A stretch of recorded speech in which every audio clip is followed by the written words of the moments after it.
First Lady Melania Trump says she's had no relationship with Jeffrey Epstein and is calling on Congress to take action to address his crimes. CBS News congressional correspondent Caitlin Huey-Burns is at the White House to discuss. Caitlin, those remarks from the First Lady seem to come as a surprise to many. So what can you tell us about what was behind all this?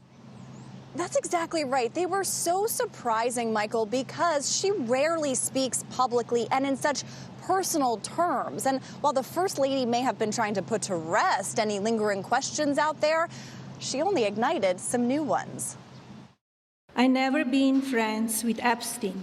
The First Lady forcefully pushed back on what she called fake images and statements, appearing to connect her to convicted sex offender Jeffrey Epstein. The lies linking me with the disgraceful Jeffrey Epstein need to end today. But it's unclear why she chose yesterday to speak out. Even President Trump said he did not know anything about what his wife was going to say. To be clear, I never had a relationship with Epstein or his accomplice, Maxwell.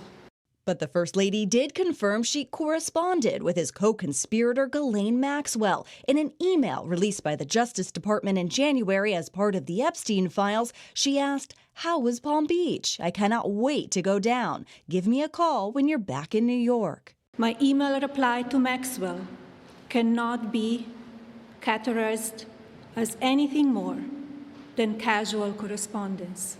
And despite photos from the early 2000s of the Trumps with Epstein and Maxwell, the First Lady said they only overlapped in social circles. I am not Epstein's victim. Epstein did not introduce me to Donald Trump.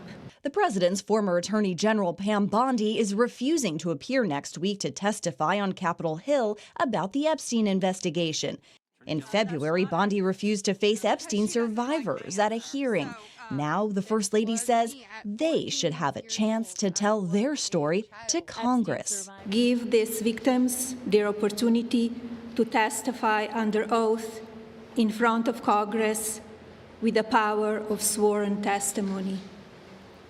Each and every woman should have her day to tell her story in public.